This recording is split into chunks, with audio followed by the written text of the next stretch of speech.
Hello my dear friend, मैं AP Vishwakarma और आपका हमारे चैनल में स्वागत है। और आज बहुत ही इंटरेस्टिंग टॉपिक पे हम आज वीडियो बनाने जा रहे हैं। माय डियर, खासकर ये उन न्यू कमर्स के लिए समर्पित है जो अभी भी ज्वाइन करने वाले हैं या कर चुके हैं फार्मास्यूटिकल कंपनी।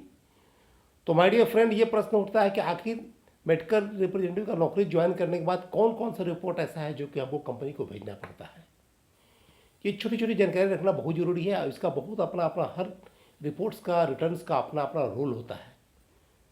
तो आज हम ज़्यादा डेप्थ में नहीं जाएंगे, बट क्या क्या भेजना पड़ेगा, कंपनी क्या क्या आपसे डिमांड करती है पेपर्स में, रिपोर्ट एंड रिटर्न से, उसके बारे में एक ब्रीफ हम जानकारी देना चाहते हैं आपको। पहला, हर कंपनी का एक डॉक्टर लिस्ट होता है जिसमें हर मेडिकल रिप्रेजेंटेटिव को एक कॉल एवरेज होता है, डेली मेंटेन करना पड़ता है। किसी का 10 कॉल, किसी का 8 कॉल, किसी का 12 कॉल पर डे, इतना आपको कॉल करना है। तो कॉल करने के बाद एक रिपोर्ट होता है जिसको डेली रिपोर्ट बोलते हैं, DCR, daily call report, daily field activity report. सबका अलग अलग नाम है लेकिन सबका काम एक ही है। उसमें पूरा डॉक्टर्स बाय नेम, उसका किस प्रोडक्ट का सिलेक्शन किए, कौन प्रोडक्ट का सैम्पलिंग दिए, पूरा डिटेल होता है। वो आपको एवरीडे भेजना पड़ता है। मान लिया अगर आज जो काम किए उसको कल भेजना है, कल जो काम किए उसको परसों भेजना है। इस तरह से हर दिन पिछले दिन का भेजना पड़ता है और उसमें पूरा अपना कॉल का डिटेल भेजना पड़ता है, डेली कॉल रिपोर्ट, डीसीआर। ये बहुत इंपॉर्टेंट है। यही आपका अटेंडेंस होता है कि आप फील्ड में आपने काम किया, इसी से कंपनी को पता चलता है। और मोस्ट ऑफ द कंपनी में अब ऑनलाइन ही होता है। बहुत कम कंपनी है जो कि अपना ऑफलाइन करती है या पेपर पे डीसीआर बनाती है। मोस्ट ऑफ द कंपनी में ऑनलाइन ही होता है। तो पहला हो गया आपको डीसीआर, जो आपको डेली भेजना है। दूसरा रिपोर्ट होता है मंथली रिपोर्ट।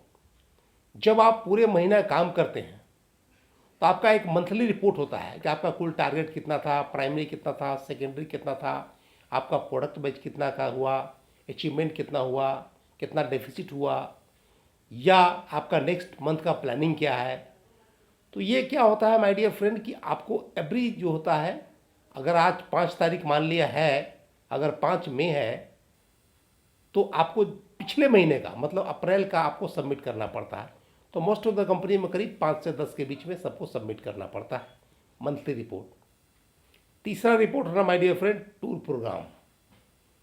आपका एक टूर प्रोग्राम होता है जिसमें आपका शेड्यूल होता है कि आपको किस दिन कहाँ जाना है, कौन सा इंटीरियर है, कौन सा आपका हेडक्वार्टर है, या कौन सा आपका आउट स्टेशन है। एक ऑलरेडी पहले से बना होता है। तो सपोज कीजिए आज अगर अगर 5 अप्रैल है तो आपको अगले मंथ का बना के भेजना है, मतलब एडवांस बना के भेजना है। तो हर कंपनी का होता है, किसी में 5 से 10 के बीच जो है मंगाती है नेक्स्ट मंथ के लिए। तो ये आपका इंपॉर्टेंट है, इसी के अनुसार आपको वर्क फॉलो करना है। और कंपनी भी आपका 5 मतलब 10 के पहले आपको अगर 5 को भेजते हैं तो 10 तारीख तक, अपना 15 तारीख तक आपको अप्रूव करके आपको भेज देती है।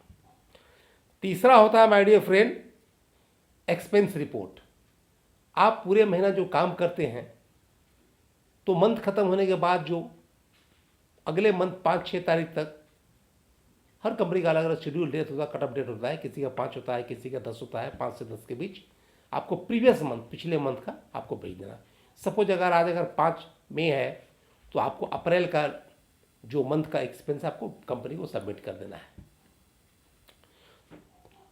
चौथा है माय डियर फ्रेंड, टू आपका है लीव एप्लीकेशन। अगर आप किसी मंथ में अगर लीव लेते हैं तो उसका हर कंपनी का अपना अपना लीव एप्लीकेशन होता है माय डियर फ्रेंड, जिसको आपको सबमिट करना पड़ता है। तो वही 5 से 10 के बीच जो है प्रीवियस मंथ का आपको सबमिट करना पड़ता है कंपनी को। छठा होता है माय डियर फ्रेंड आपका stock statement, sales sales and stock statement. ये बहुत ही आपका इंपॉर्टेंट टूल होता है माय डियर फ्रेंड, जिससे आपको पता चलता है कि आपका किस मंथ में कितना सेकेंडरी सेल हुआ, कितना क्लोजिंग बैलेंस बता, और नेक्स्ट मंथ पे आपको अकॉर्डिंगली क्या ऑर्डर बनेगा। तो आपका मेन सेल सेकेंडरी सेल ही होता है, जिससे पता चलता है कि आपका कितना सेल हुआ। तो मेन सेल ही सेकेंडरी सेल, तो ये आपको भेजना पड़ता है कंपनी को। और उसमें बहुत सारा पता चला है कौन सा आपका नियर एक्सपायरी है, कौन विद इन 6 मंथ है, विद इन 3 मंथ है, जिस पर आप प्रॉपर अटेंशन दे सकते हैं। और सातवां होता है my dear friend, feedback format given by the company. तो हर कंपनी का कभी कभी कुछ फीडबैक मांगती है वो टाइम टू टाइम, कभी नए प्रोडक्ट के लिए, या कभी कुछ जो प्रोडक्ट ऑलरेडी चल रहा है, एग्जिस्टिंग चल रहा है, उसके बारे में डेवलपमेंट के लिए प्रोग्राम मांगती है, फीडबैक।